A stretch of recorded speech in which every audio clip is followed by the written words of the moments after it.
Alice's Adventures in Wonderland by Lewis Carroll.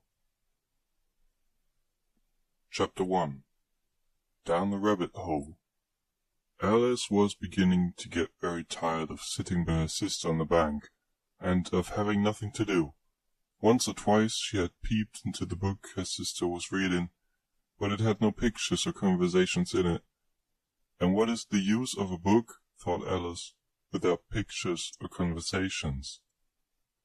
So she was considering in her own mind, as well as she could, for the hot day made her feel very sleepy and stupid, whether the pleasure of making a daisy chain would be worth the trouble of getting up and picking the daisies, when suddenly a white rabbit, with pink eyes, ran close by her.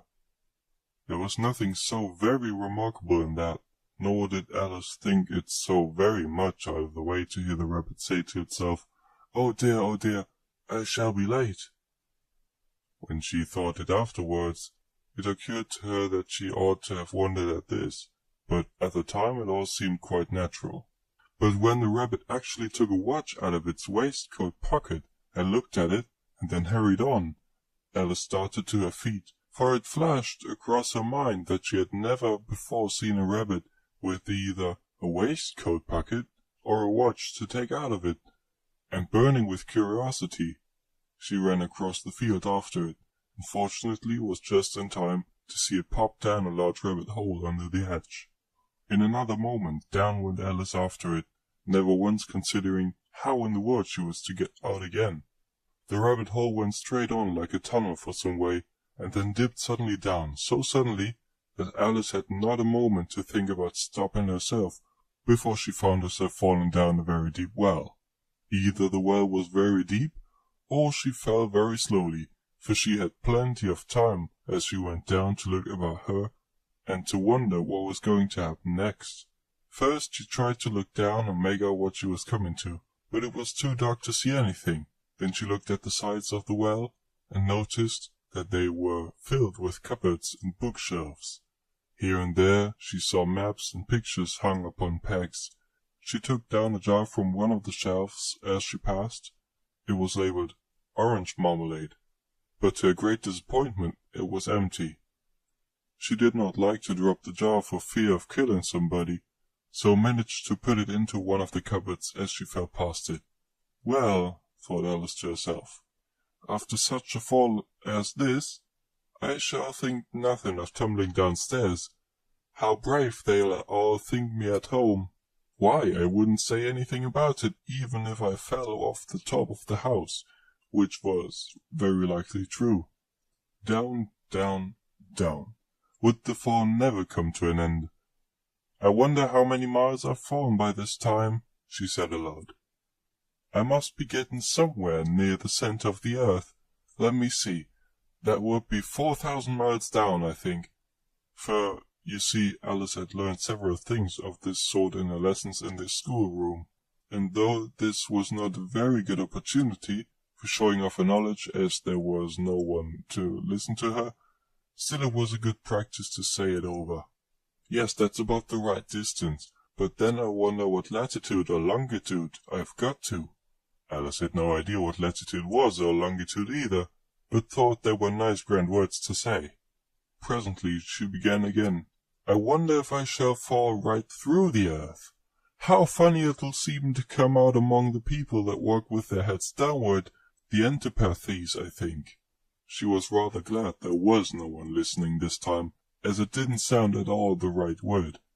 But I shall have to ask them what the name of the country is, you know. Please, ma'am, is this New Zealand or Australia? And she tried to curtsy as she spoke.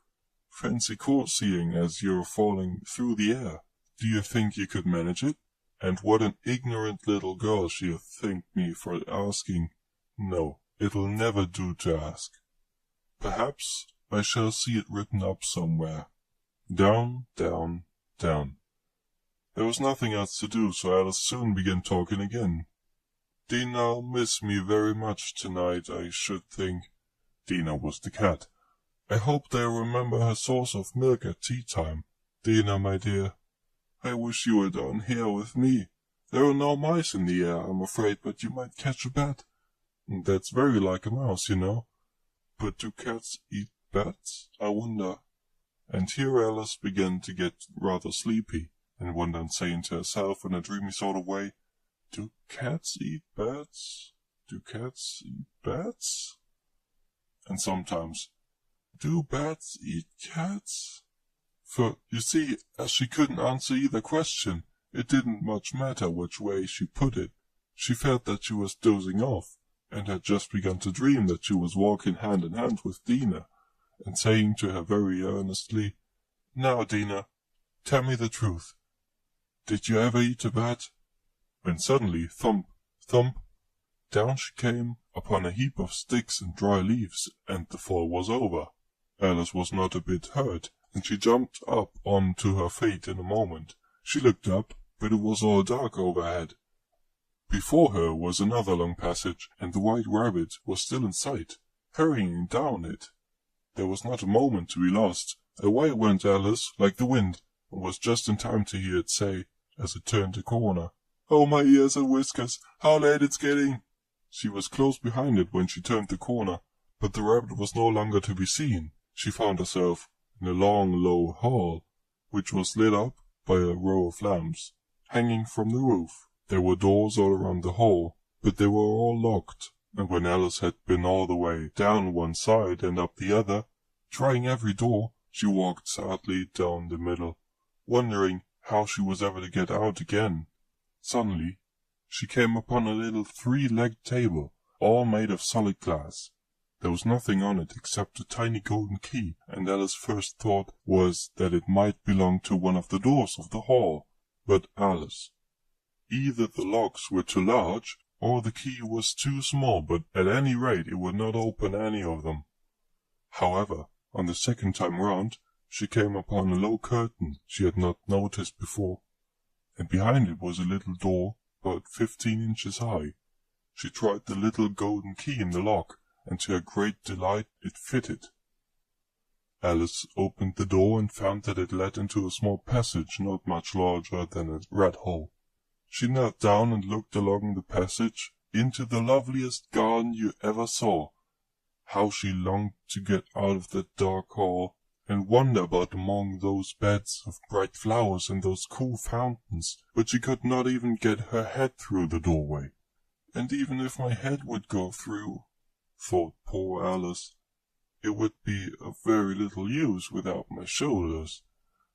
Oh, how I wish I could shut up like a telescope. I think I could, if I only knew how to begin." For, you see, so many out-of-the-way things had happened lately, that Alice had begun to think that very few things, indeed, were really impossible. There seemed to be no use in waiting by the little door, so she went back to the table, half hoping she might find another key on it, or at any rate a book of rules for shutting people up like telescopes. This time she found a little bottle on it, which certainly was not here before, said Alice, and round the neck of the bottle was a paper label with the words "Drink me" beautifully printed on it in large letters. It was all very well to say "Drink me," but the wise little Alice was not going to do that in a hurry. "No, I'll look first," she said, "and see whether it's marked poison or not."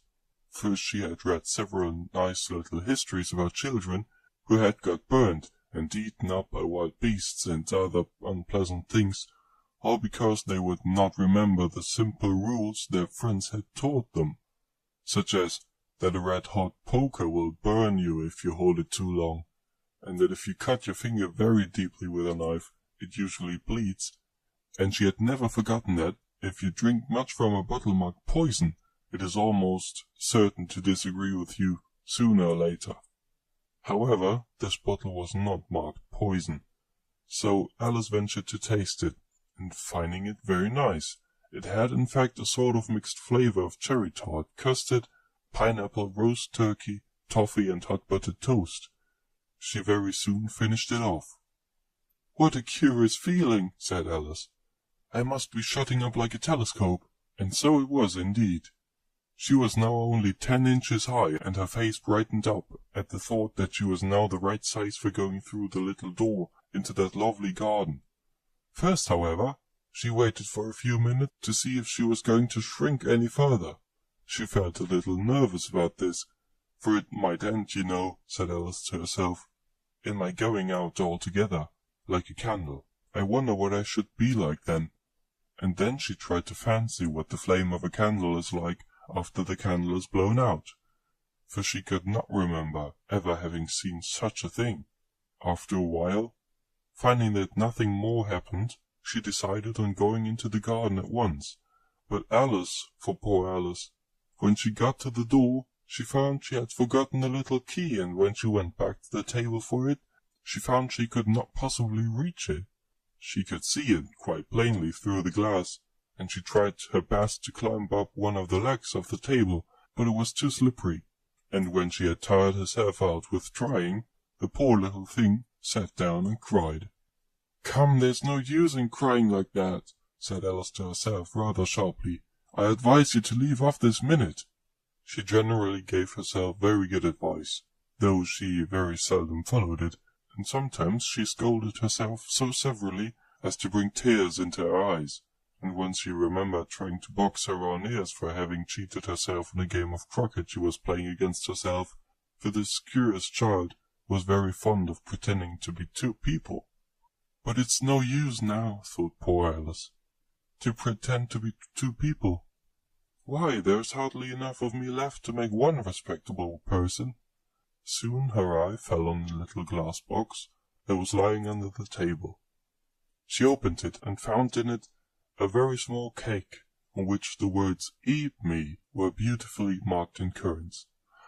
"Well, I'll eat it," said Alice, "and if it makes me grow larger, I can reach the key, and if it makes me grow smaller, I can creep under the door. So either way, I'll get into the garden, and I don't care which happens." She ate a little bit, and said anxiously to herself, "Which way, which way?" holding her hand on the top of her head to feel which way it was growing, and she was quite surprised to find that she remained the same size.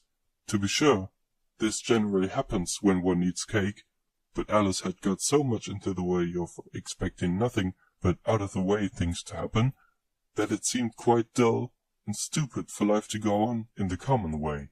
So she set to work, and very soon finished off the cake. That was the first chapter of Alice's Adventures in Wonderland by Lewis Carroll. I hope you enjoyed it, and see you next time.